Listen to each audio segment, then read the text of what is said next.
Well, I almost had to make a video explaining why the $75,000 house has become an $85,000 house. But now I don't. It's been a roller coaster. The sewer connection has been filled with drama, and ironically, it was the same way for different reasons during the last build. So, the whole story coming up, let me explain.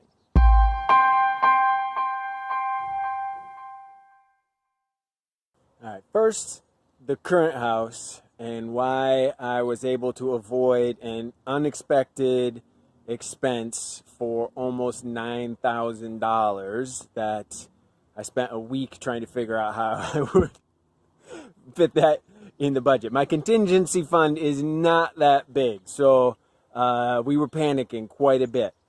It all hovers around the sewer connection.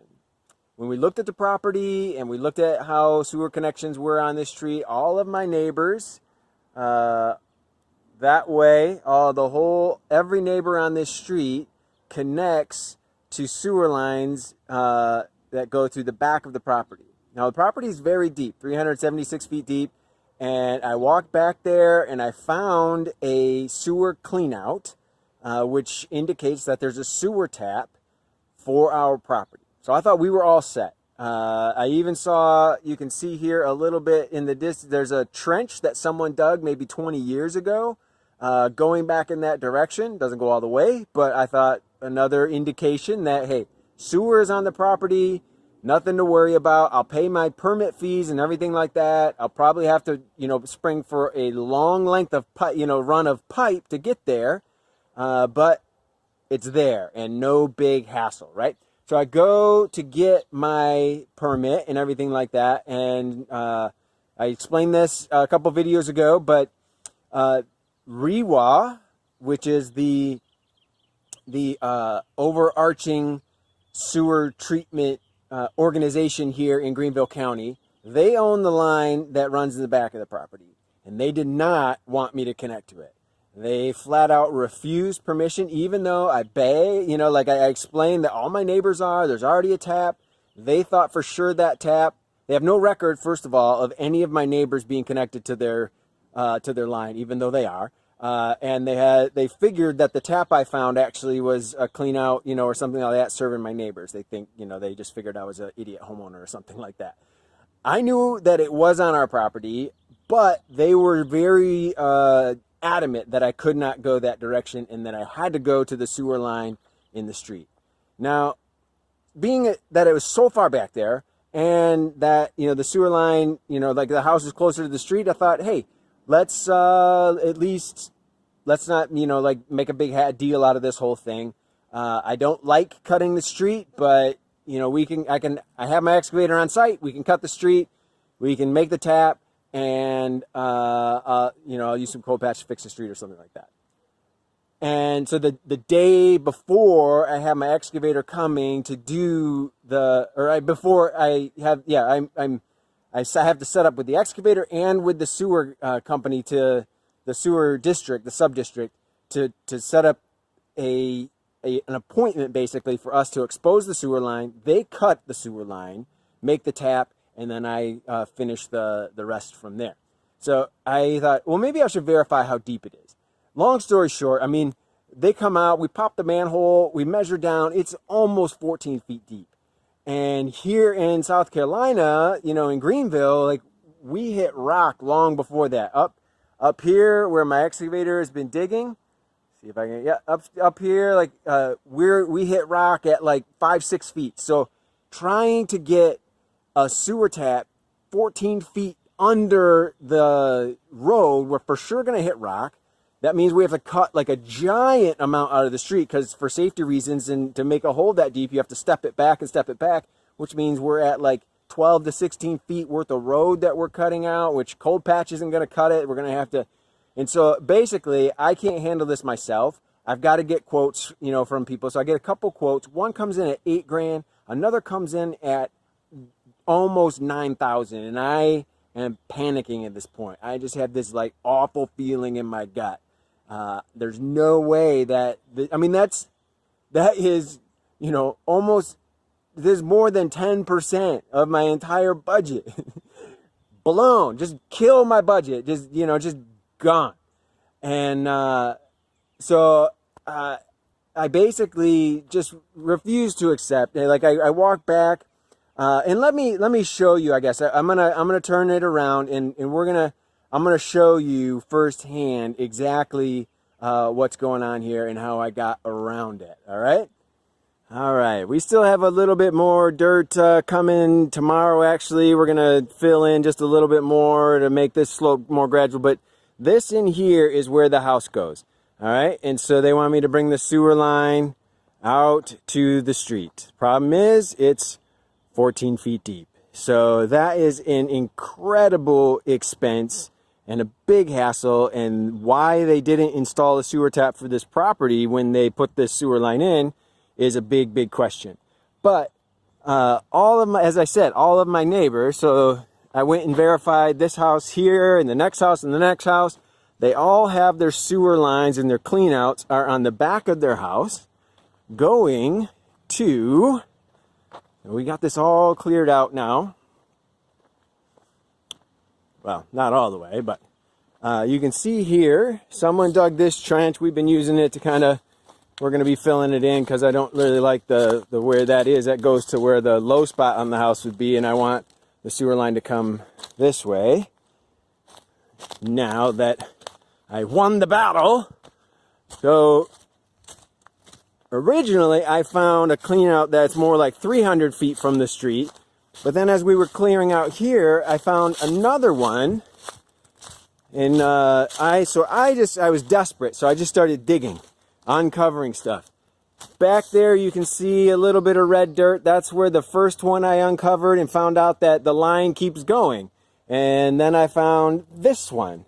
And so I dug and dug and dug and dug, found the Y there, and I followed it till I hit a junction here, and it kept going. Another pipe. So I went another 10 feet, and I found the pipe down there, and there's another junction there, and it keeps going. My guess is it keeps going very close to where the trench ends, which is only about 60 feet or so from the house anyway. So I called REWA, and I begged for someone to come and look at this situation.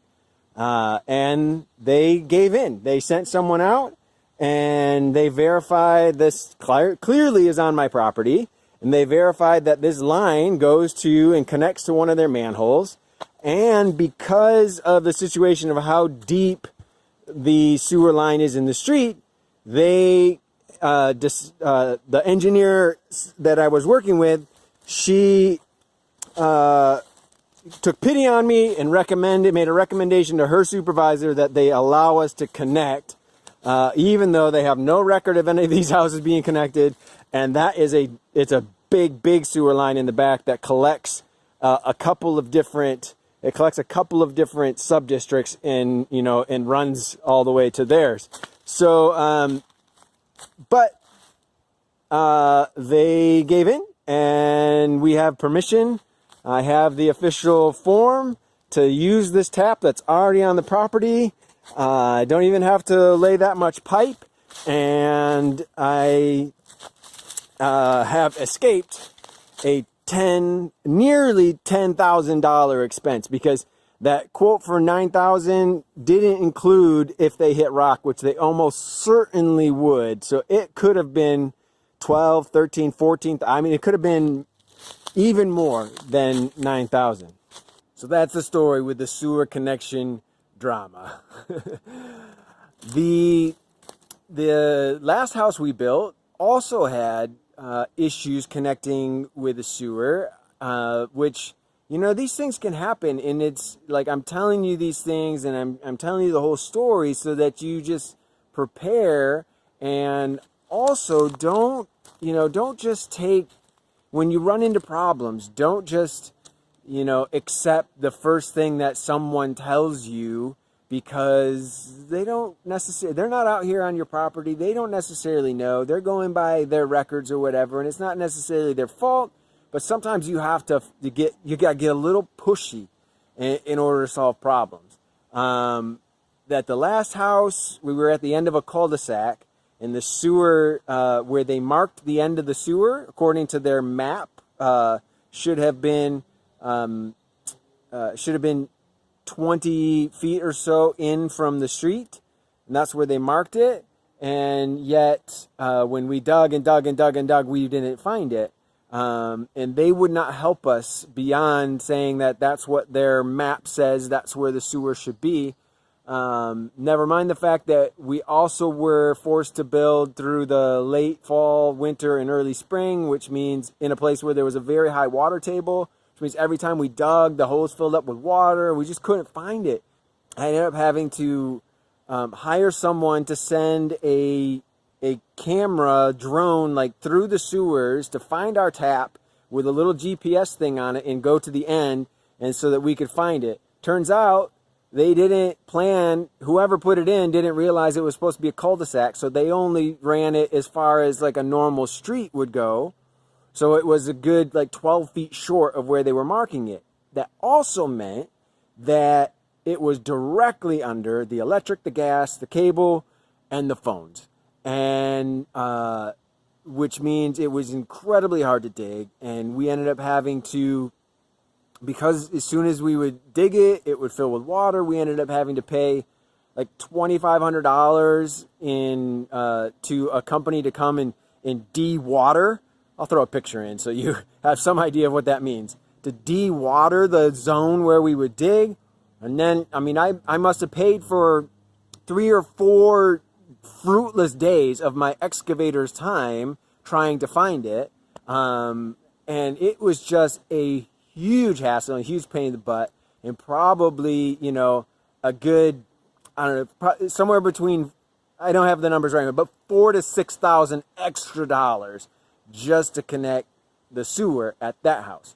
But sometimes that's the way it goes. I always put a contingency fund because it's my build and I have like flexibility and can maybe say yes or no or cut things or there. So I usually keep it lower, like around 2-3%. It's a lot lower than maybe a regular builder would go, more like 5-6, maybe even more. But I sort of had that mostly covered at the Holland build, but $10,000 I did not have in this budget. But you got to have some place for the poop to go. So, sewer, in my experience, is a pain in the butt. But this time, we won. Our budget is safe for now. Catch you next time.